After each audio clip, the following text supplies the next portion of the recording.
Hey guys. Okay, so in last week's video, I gave you kind of the rapid fire backstory of the renovation that I've been going through over the last 4.5 years. And in that video, we talked through the 5 biggest lessons that I've learned as a town planner. So the 5 biggest takeaways that I've had that have kind of helped shape and shift the way I do business. Now, if you haven't seen that video, I would strongly encourage you to go back and watch it first, because it's definitely going to set the scene for what we're going to talk about today. So, what are we going to talk about today?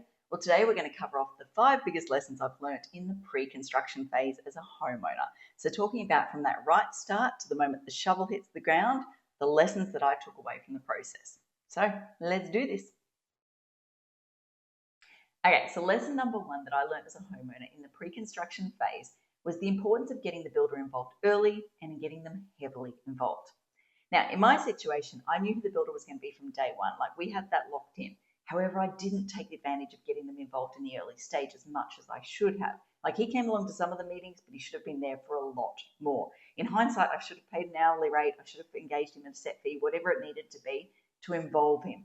The reason why I didn't, I think it's because I just didn't want to be a burden on him and I didn't want to waste his time. Like, there was nothing to suggest this project wasn't going to go ahead, but because of the work I do, I see jobs every single day fall over on pricing grounds or for various different reasons. So I think subconsciously I was like, oh, I just want to wait until it's 100% locked in and then I'll get you involved. And yeah, for 2 key reasons, we should have got him involved earlier.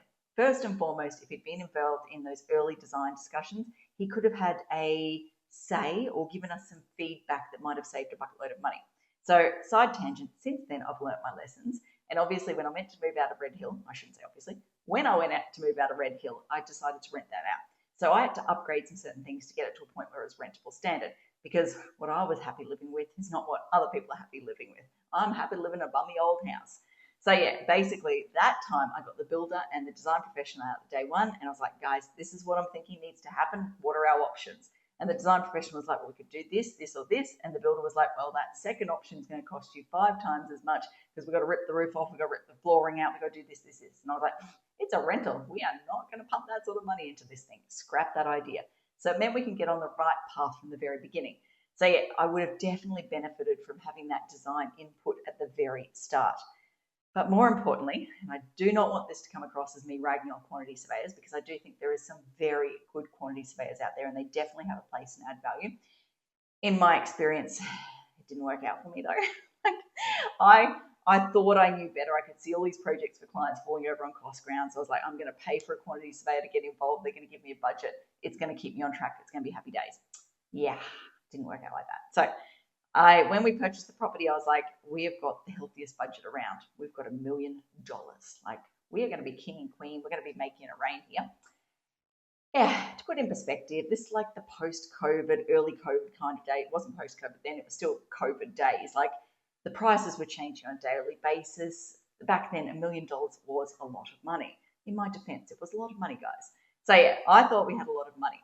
The design professional, once we got through that design process, she came back and she was like, heads up, I think this is actually going to be sitting more at the 1.3 mark because you've gone for those slightly better design options. I'm like, yeah, we knew we were making those decisions as we went along because she was really good at informing us and saying, hey, you're deviating from the budget here.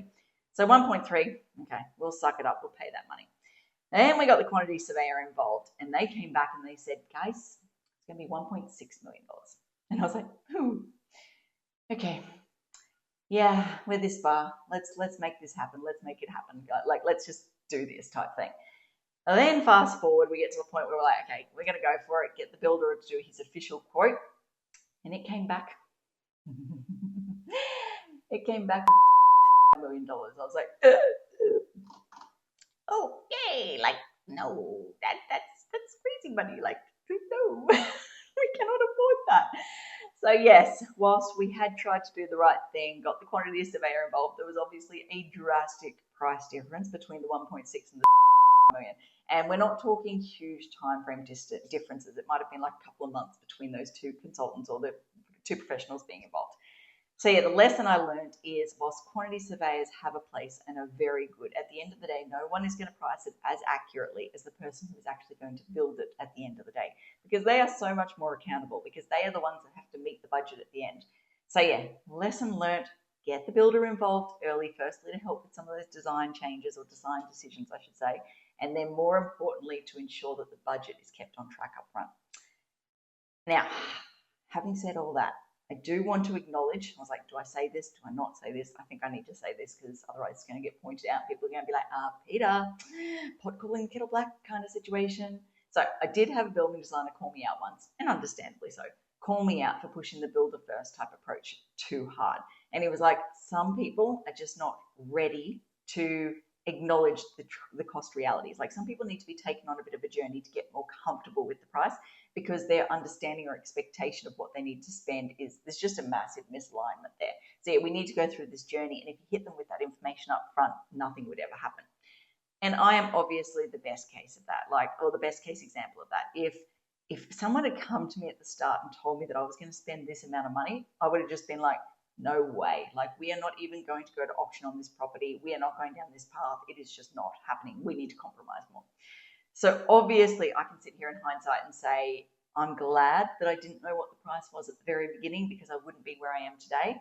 But in my situation, I'm a lot more conservative when it comes to money compared to other people, i.e. Luke. So yeah, I'm a lot more conservative. I built in a lot more fat. And as I alluded to last week, my business has continued to grow through this period. So I've been very fortunate of having access to additional cash to be able to make this happen. However, most people aren't in that scenario. So I can see a situation where, and it could have so easily happened to me, where you get partway through the process and the surprises just are so demoralizing. Like, they could kill you financially.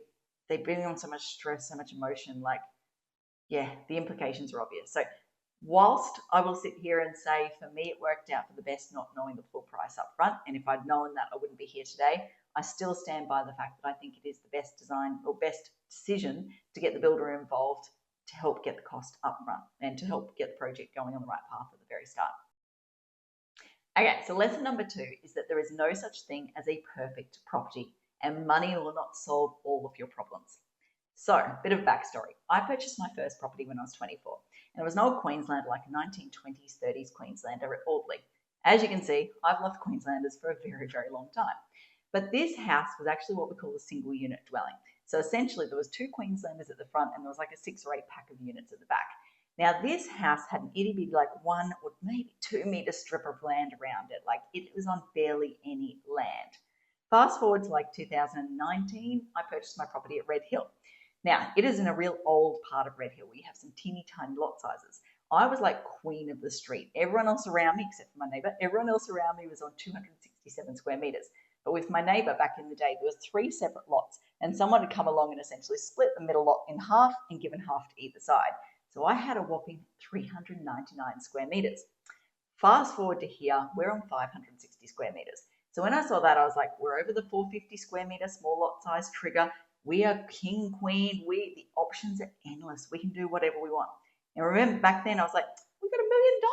Oh, we've got so much money to spend. Like, we're going to be making it rain. We're going to have everything. Every little wish list from a practical livability perspective that I've ever wanted, automation-wise in the house, everything, I'm going to get it. Yeah, I realized very, very quickly that that is not the case. Like, I spent so much time in that design phase working back and forth with the design professional, trying to squeeze a little bit of extra space into every room. Like, I remember at one point we were sitting there going, okay, the carport's X distance. We can't make that any smaller, or you're going to have cars essentially hanging out into the verge. Okay, then the garage. The garage is Y distance. We really want to make sure when you're driving into that garage, you don't need one of those tennis balls hanging off, being all cheap and tacky to tell you when you're hitting the front of the car. Like, I don't want to be slowly driving into my garage every day and going a little bit further, almost there. Like, that would drive me insane. But then again, the mudroom. I don't want to be sucking my guts in as I'm walking through the mudroom and worrying about bumping things as I'm walking through. And then when it comes to the living room behind that, well, we've got to keep that rather big so you're not sitting there with a TV in your front. And we also don't want to push out the back, because then you're going to end up with extra roof form because it's going to stick out from underneath the upper level. And we actually, on the rumpus room, we've then got the siding variation setback issues there. Like, I sat there, I thought 560 square meters, I had all the space in the world. I was just going to be able to design whatever I wanted. Yeah, no. As I mentioned last week, we had the sewer line in the backyard with the pool. That squashed that idea. The budget squashed the idea of having my stone VJ cut stuff in the bathroom, so I didn't need tiles. Like, there was so many reality check moments throughout this process where I was like, oh yeah, this block is not perfect. This budget, it is not healthy. I am going to have to compromise and I'm not going to get what I want. So yeah, I make a point these days of saying to clients in particular, there is no such thing as a perfect property. Like I've been into property since in Hamilton Hill for like $15 million in terms of purchase price. And I walk into these, you walk out to the pool area and overhead goes a plane and I'm like, this is not fun. I would not want to be entertaining out here on a weekend, entertaining my friends and having noisy planes going over. Like, wow, even with $15 million on the top of Hamilton Hill, you can't even tick all the boxes. That is the ultimate reality check. So yeah, like I said, biggest point is you can't have it all. Be mentally ready for that because it's a much more enjoyable process, I think, if you're aware of that from the start. Thankfully, I learned. No, I didn't learn it early on. I was going to say I learned it. I got exposure to it early on, so it wasn't such a reality check in your face hard thing throughout the journey. It still hit me, but it didn't hit me as hard as it could. Same. Okay, so lesson number 3 that I learned as a homeowner is the importance of engaging with the neighbours early and keeping them informed throughout the construction process. Now, I kind of did some things right here, and there is definitely some stuff that I could have done differently, and if I had my time again, would definitely do differently. However, when I sit here and compare my process or the journey that I've gone through to that of other friends, clients, all of that sort of stuff, I sit here and I go, damn, I definitely had a good run. I appreciate my situation. So what did I do? What would I do differently? Back when we first purchased this property, I made a very clear effort to go and talk to the neighbours and to sit down and say, okay, obviously you look at this house, we are going to do a renovation. Like Blind Freddy knows that that's what the intention here. We haven't purchased it to just live in it in the current state because it's not really livable in the current state. That said, what are your concerns? Like knowing that someone's going to do a renovation next door, what's been going through your mind? What do you want me to be wary of or conscious of and all of that sort of stuff? Now, I fully expected the neighbours on the high side. I thought when we raised the house, we would be blocking some of their views, some of their city views. And I was like, oh, that's going to be an obvious pain point for them. I was dreading that not phone conversation. I popped over in person, that conversation, because I was like, there's no denying it. Like there will be a little bit of their views that I'm restricting here. This is going to be awkward. But I popped over and they're like, well, yeah, we knew that would be the case. And we've still got views out the front, so we're happy. However, we do have small dogs. We're worried when you pull the construction fencing down that they're going to escape, etc., etc. I was like, that is easy peasy for me to address. Like we can go above and beyond to make sure that there's no issues with the dogs escaping during construction. Tick, happy days. Or the back neighbour. I was worried about, what was her concerns? I was worried about views and a few other things with her. And then she came to me and she was like, look, I just work from home. It would be great if I could get a heads up on the particularly noisy kind of days, like when you're going to be doing some jackhammering or major noise, so I can basically go and work from the office or do other things and I'm not caught off guard. And again, I was like, hell yeah, that is piss easy. So yeah, because I went over and had those conversations with them early on, I got them on the right side to start with. I could proactively address their concerns. Then as the design progressed, I went back to them with the plans. I went, hey, look, took your feedback on board. This is what we're currently looking at. This is what I've done to try and address your concerns, etc., etc. So the neighbour on the high side, I was like, as you can see, we're not bringing the house forward. We're not going to block those views at the front. We're only going up a metre, etc., etc. So yeah, by engaging with them early, keeping them informed in that early stage, we got them on side and it meant we had free access through the rear neighbour's property during the construction process. The neighbour on the high side brought their retaining wall works forward. We kicked in a little bit of cash, but they brought it forward to help basically mean that we don't need to rework and don't need to build a second retaining wall on our property. Like there were so many benefits. What I would have done better if I had my time again was basically continue that update process throughout the construction process. So I think for me, because it was so stop start, it's on, it's off, are we going ahead, are we not going ahead, once we got that price, I kind of put updating the neighbours on the back burner and it wasn't a forefront thing. Now that I think about it, I probably sat there and went, I don't want to take them on the roller coaster ride that I'm going on now. Once I know that it's going ahead, then I'll let them know type thing. That was kind of my mindset.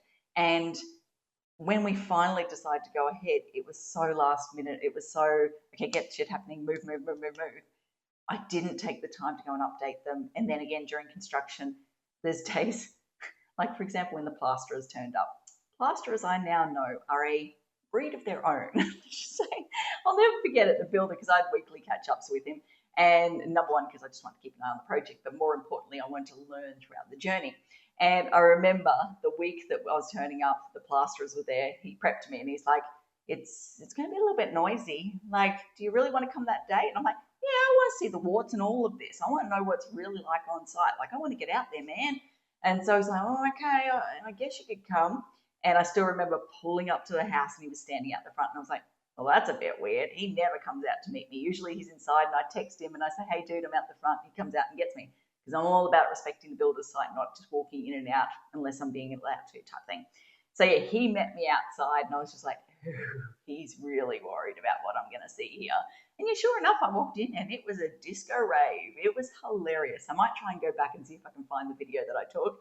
There was just boom boxes in every room and it was just it's going off. Keep the hammer next to you. I thought it was the funniest thing, but for my elderly neighbours, not the funniest thing. So yeah, hindsight, having gone through the process now, I would have been more cognizant of the issues and the flow and consequences. I probably would have been saying to Tom each week, what's coming up next week that's going to be noisy? Can I keep them informed and all of that sort of stuff? That's how I think I could have smoothed out the journey during construction a little bit more. And as timeframes blew out for various different reasons, we changed the scope and all of that sort of stuff. As it blew out, probably should have kept them informed, all of that sort of stuff. So yeah, I definitely had a much better run when I compare myself to other people's problems. And because I see regularly on daily clients and, as I said, friends dealing with situations where neighbours like, that wall doesn't look structurally sound. I demand that you get a structural engineering report. And the client, people are just like, why don't you think it's structural? Like, what's leading you to think this? Just looks a bit funny, it smells a bit funny. It's just the vibe, man. It's just these unfounded accusations that people. The other one that I see so often is, I don't think that's a metre setback. I think that's 99 centimetres setback. I think you need to get a surveyor out here to prove that it's 1 metre. And it's like, oh my goodness, the cost, the stress, the time delays that can come about through vexatious neighbour issues is just stressful. You don't want to waste your time and effort going down that path if you can avoid it. Sometimes you can't avoid it. Some people cannot be reasoned with. But if you go through the process I went through at the start and learn through my mistakes and during construction process, keep everyone informed, you have a much higher chance of avoiding all of that additional stress, cost, all of that sort of stuff. So yeah, that's what I learned for lesson number 3. Number four is that the build cost is only one part of the project cost. Now, obviously, it is a very big part of that project cost, but there are so many other expenses along the way. I mean, we've got design fees, engineers fees, soil test fees, energy efficiency fees, the list goes on and on, and then Q-Leave. The first time I heard about Q-Leave, I was like, excuse me? I went on, Googled it, and essentially found out that it was the builder's long service leave. And I was like, you've got to be kidding me. No one pays my long service leave as a business owner. How? And what gives them that right to? I went down that whole rabbit hole. Obviously, that lasted for a split second, and then I went, oh, the builders have to deal with so much other shit. I'll suck this one up. Like, I can suck that one up. But yeah, I had no idea that Q-Leave was going to occur. Obviously, being in the industry, I'd heard the certifiers talk about it over the years, but never taken the time to actually Google what it was and work out what the implications were. That was a nice, nasty little surprise. But yeah, throughout this whole journey, I've been like, it is what it is. I'm committed now. I'm just going to make it work. And I've kind of, what I've been doing essentially is as each bill comes in, I forward it to Kim and I'm like, can you just add that to the spreadsheet? At some point down the track, once the dust has settled, like 6 or 12 months from now, I do intend to go back and have a look at it and actually work out what the damage was. But at this point, I'm like, blinkers on. I just do not want to know.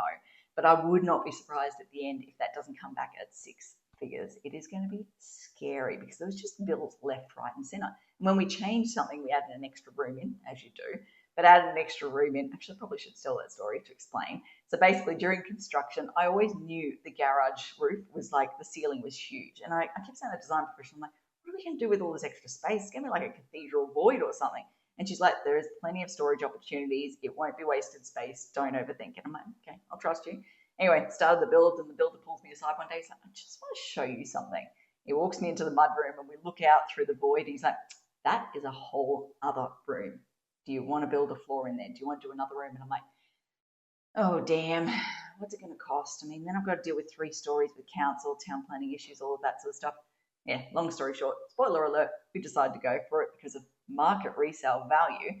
So yeah, added this extra room in. But yeah, there was all this extra cost that came about from that. I was just like, oh yeah, this is what the builder's cost is. And then in hindsight, you're like, wait, got to get more structural engineering, got to get town planning, obviously got a good deal on town planning, got someone who could handle mates rates there, me, but still had to pay the council fees and all of that sort of stuff. So yeah, long story short, what I'm trying to say here is there is so much more that goes into the project cost than just the construction bill, and you really need to factor that in from the very start. Like I said in one of the previous points, I was very fortunate. I had the extra cash during this process to keep it going. I was risk adverse and therefore had fat in from the start. Things worked to my advantage, but so many people aren't in that situation. And I can see projects falling over. I can see tears. I can see just so much unnecessary stress if people aren't prepared for those costs. So I now make a point of saying to people, hey, by the way, that build cost, yeah, you got to bring it down a little bit because you built some fat in for the extra consultant fees, etc., etc. Okay, number 5, lucky last, is to understand your approval timeframes. So obviously, as I've alluded to, this journey for me has been a lot longer than anyone anticipated because there was a lot of going back, trying to refine the design, wasting time trying to work out, are we going to go ahead, aren't we going to go ahead, slipping in an extra bedroom in the garage, all of that sort of stuff. Like, it took longer than we expected. And as a result, we had to go back and extend a lot of approvals. We had to get an extension on the town planning approval. We had to get an extension on the building approval. Those things can really, really creep up on you. So I now make a point of saying to people, hey, take note of your approval timeframes, set reminders in your calendars or whatever you need to do so that you allow enough time to get extensions for those and you understand what the cost implications of getting those extensions are so that you're not surprised or caught off guard down the track. So there you go, 5 of the biggest lessons that I learned in that pre-construction phase. Like I said, next week the plan is to cover off the construction phase. So, as I always like to say, until next time, thanks for watching. For all you red tape lovers out there, I have one thing to say. Well, no, actually, I've got 3. Number 1, the advice provided in these videos is general in nature. It's not site-specific. You would be a silly Billy to go and make financial decisions based on this advice without first checking with the town planner. Don't be a silly Billy. Number 2, Brisbane town planning is in no way linked to Brisbane City Council. The views expressed in these videos are my own, not council's. So if you don't like them, blame me, not council. Number 3, what was my number 3? Oh yeah, the views expressed in these videos are accurate at the time of recording. If you're watching this video back 10 years from now, the views may not be so accurate. That's all.